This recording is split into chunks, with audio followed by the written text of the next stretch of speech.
Bonjour Hervé Berville. Bonjour. Vous êtes député des Côtes-d'Armor, membre de la Commission des Affaires étrangères à l'Assemblée nationale et surtout porte-parole de La République En Marche, le parti du président de la République Emmanuel Macron. Vous avez 28 ans, vous êtes né à Kigali.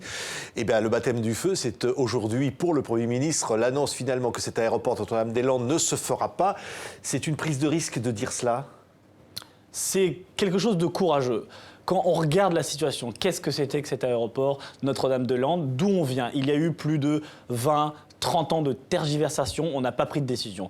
Le Premier ministre a pris une décision aujourd'hui, qui est l'abandon de Notre-Dame-des-Landes, et en même temps de garantir un développement économique du Grand Ouest avec le développement des aéroports de Nord-Atlantique, de Rennes ou aussi de Saint-Nazaire. Donc moi j'ai été favorable plutôt à cet aéroport. C'est pas un reniement, parce qu'on sait qu'Emmanuel Macron est plutôt favorable à cet aéroport. Oui, mais on a voulu prendre une décision et c'est pour ça que le Premier ministre, et là je salue vraiment la méthode, a pris le temps de la concertation, de la consultation et prendre tous les facteurs. C'est qu'avant, on n'avait pas pris, quand on a fait notamment la consultation, l'alternative qui était le développement de Nord-Atlantique, de Saint-Nazaire et de Rennes. Donc voilà, là on avait enfin deux solutions qui étaient équivalentes et le Premier ministre a fait un choix qui est courageux parce qu'il y a beaucoup de personnes courageux qui et coûteux parce qu'il va falloir indemniser notamment Vinci. Oui, mais les coûts étaient quasiment similaires. Et c'est un choix courageux parce qu'il va y avoir beaucoup de mécontents. Moi, je viens des Côtes-d'Armor, je suis élu des Côtes-d'Armor. Il y avait beaucoup de gens qui étaient plutôt favorables. Je suis dans le Grand Ouest et il va falloir vraiment faire en sorte qu'on garantisse ce développement économique. Mais aussi, c'est un signal qu'on envoie en disant,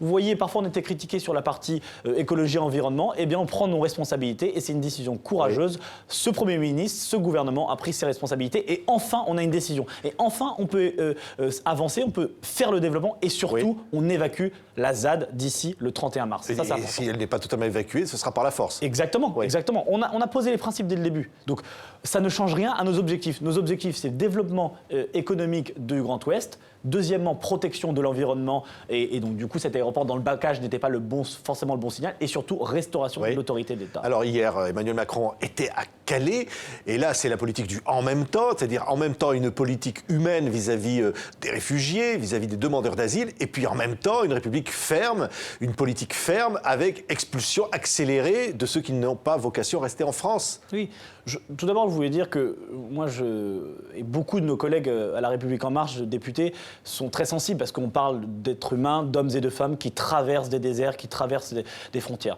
Et moi, je suis convaincu, et avec le groupe, avec notamment Richard Ferrand, on est convaincu qu'il ne peut pas y avoir d'humanité, on ne peut pas accueillir dignement les personnes si à côté de ça, on ne fait pas respecter les règles. C'est ce qu'on essaye de faire en sorte parce qu'il y a bien évidemment un afflux de demandeurs d'asile, on était à plus de 100 000 l'année dernière, et il faut absolument qu'on ait un parcours d'intégration pour toutes les personnes qui sont en capacité d'obtenir ce statut de réfugié. Et donc ça veut dire que de l'autre côté, il faut absolument qu'on fasse respecter les règles, il faut absolument que ce soit clair pour tout le monde. Quand on a le droit à l'asile, eh bien, il y a un parcours très rapidement, mais quand on est débouté, eh bien, on doit être en mesure de faire appliquer effectivement les mesures de l'éloignement. Oui, mais on a vu une tribune d'intellectuels, dont certains proches d'Emmanuel Macron, prendre ses distances vis-à-vis de cela, notamment vis-à-vis du recensement des immigrés à l'intérieur donc des centres d'hébergement.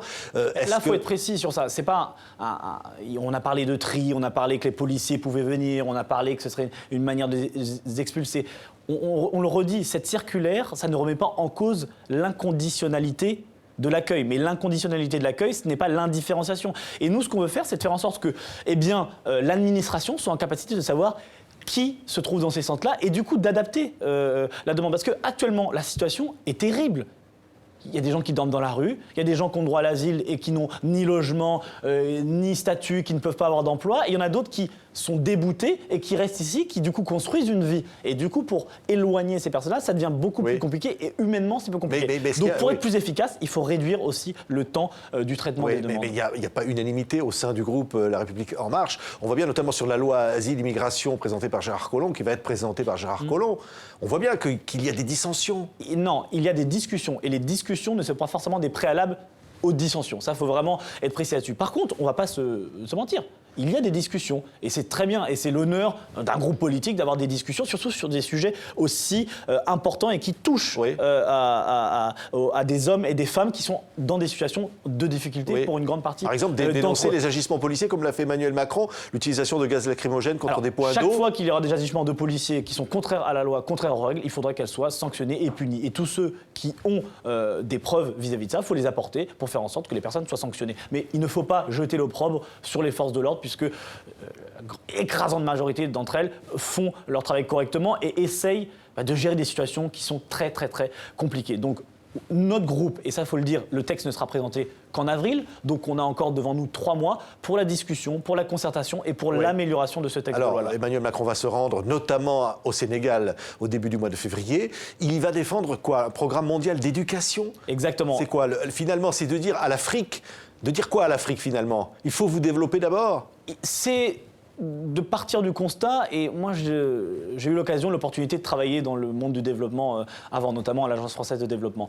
Et c'est vrai qu'il ne peut pas y avoir de développement ou en tout cas d'investissement pérenne et durable si on ne met pas le paquet sur l'éducation. Et c'est pour ça que le président de la République, avec Jean-Yves Le Drian, qui est très très actif aussi sur cette question-là, a voulu mettre au cœur de la politique de développement française, 1, l'aide bilatérale, 2, les subventions, et 3, les secteurs de la santé et de l'éducation. Ça veut dire qu'il faut augmenter l'aide au développement. Exactement, il faut l'augmenter. Et nous, on a fait un choix courageux. Il va falloir le traduire en actes là, au prochain budget, le budget d'après. Nous, on a décidé de porter l'aide publique au développement à 0,55% du revenu national brut. C'est très important parce que c'est la condition sine qua non d'un développement. Et juste pour l'éducation, Emmanuel Macron veut se rendre au Dakar simplement pour relancer le partenariat mondial pour l'éducation. C'est important parce qu'on voit bien que la question de la formation, de l'éducation, c'est ce qui justement va permettre d'endiguer cet afflux migratoire, parce que le doublement de la population africaine nous pose des défis et il va falloir absolument qu'on ait cette capacité d'avoir des systèmes éducatifs, des systèmes aussi de santé qui permettent aux gens de pouvoir vivre pleinement leur vie dans ces pays-là. C'est un nouveau rapport finalement avec l'Afrique qui avait été d'ailleurs amorcé à Ouagadougou. Oui, c'est un rapport différencié. Moi j'y tiens beaucoup et beaucoup de collègues de la Commission Affaires étrangères y tiennent beaucoup. Il faut arrêter d'avoir cette vision globale, unique de l'Afrique. Quelqu'un qui habite à Lagos ou quelqu'un qui habite au Botswana, c'est complètement différent. Je veux dire, il faut prendre la différence des pays africains et faire en sorte qu'on ait une politique dans ces pays-là qui soit bien évidemment différenciée. Et c'est comme ça qu'on pourra répondre aux défis qui sont divers, qu'on soit en Afrique du Sud, au Maroc ou encore au Gabon. Et c'est ça qu'il faut vraiment faire comprendre et c'est ça qu'il faut essayer de mettre en œuvre dans notre relation avec les différents pays africains. Et un autre point qui est important et dont on parle moins, c'est aussi un renforcement du lien entre l'Union africaine et l'Union européenne. Il va y avoir le président Kagame qui va être à la tête de l'Union européenne, qui a décidé d'augmenter les ressources internes. À l'Union européenne, c'est le premier donateur mondial dans les pays en développement. Là, on a l'opportunité d'avoir 2 grands espaces et des espaces qui seront structurant pour la mondialisation future. Et si les deux travaillent ensemble, on pourra régler la question des réfugiés climatiques, la question des migrations, la question des investissements. Parce que la mondialisation, c'est de plus en plus une mondialisation des investissements et un peu moins une mondialisation du commerce. Et donc ça pose beaucoup de questions en termes d'investissement dans ces pays-là et de présence européenne en Afrique ou de présence africaine en Europe. Et alors, une autre visite, c'est à Davos. Là, on attend d'Emmanuel Macron de vendre la marque France. Il amène avec lui des grands patrons. C'est quoi? Il veut tester finalement la capacité d'attractivité de l'industrie française?